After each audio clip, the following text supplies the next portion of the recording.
नमस्कार। एक बार माता सीता ने हनुमान जी को भोजन करने के लिए बुलाया। आज हम आपको बताएंगे कि माता सीता ने हनुमान जी को स्वयं के हाथों से बनाए भोजन के लिए क्यों बुलाया तथा इसके बाद क्या हुआ। क्या माता सीता अपने बनाए भोजन से हनुमान जी को तृप्त कर पाई? आइए जानते हैं इस कथा के बारे में। एक बार माता सीता स्नान के पश्चात मांग में सिंदूर लगा रही थी। उसी समय हनुमान जी वहां आए और उन्होंने पूछा, माता आप ये क्या कर रही हैं? इस पर माता सीता ने बताया कि यह सिंदूर है, इसे लगाने से स्वामी की आयु में वृद्धि होती है। हनुमान जी प्रसन्न होकर चले गए। कुछ समय बाद हनुमान जी अपने पूरे शरीर पर सिंदूर पोतकर राजसभा में चले आए। राजसभा में सभी हंसने लगे। इस पर प्रभु श्री राम ने पूछा, हनुमान ये क्या है? इस पर हनुमान जी ने कहा कि प्रभु, माता सीता के चुटकी भर सिंदूर लगाने से आपकी आयु में वृद्धि होती है, तो मैंने पूरे शरीर पर ही सिंदूर लगा लिया है। इससे तो आपकी आयु बहुत ही बढ़ जाएगी। इस बात पर माता सीता बहुत ही प्रसन्न हुई और उन्होंने कहा कि मैं कल मेरे पुत्र हनुमान को स्वयं के हाथों से बनाकर भोजन कराऊंगी।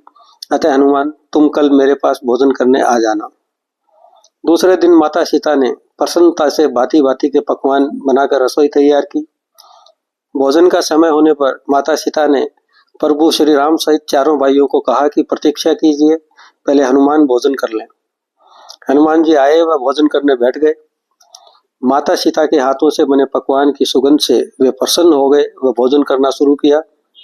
कुछ ही समय में उन्होंने थाल में परोसा भोजन चट कर लिया तथा धीरे धीरे सारा भोजन चट कर लिया।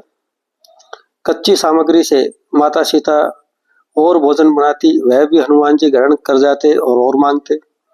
महल की सारी सामग्री समाप्त हो चली, लेकिन हनुमान जी की क्षुधा शांत होने का नाम ही नहीं ले रही थी। अयोध्या के राजमहल में विचित्र संकट उपस्थित हो गया। इस संकट में तीनों माताएं, माता सीता की तीनों बहनें भी सहयोग करने लगी।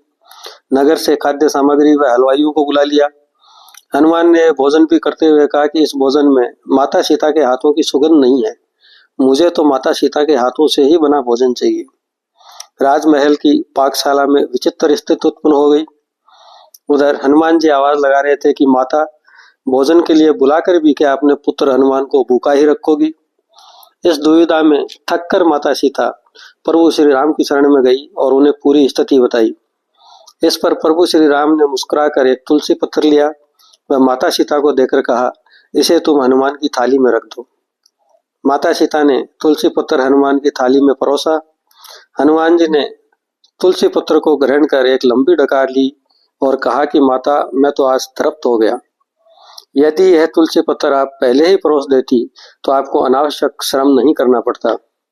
इस पर माता सीता ने कहा कि हनुमान, तुम्हारी माया तो तुम्हारे प्रभु श्री राम ही जान सकते हैं, मैं तो अनायास ही बीच में आ गई।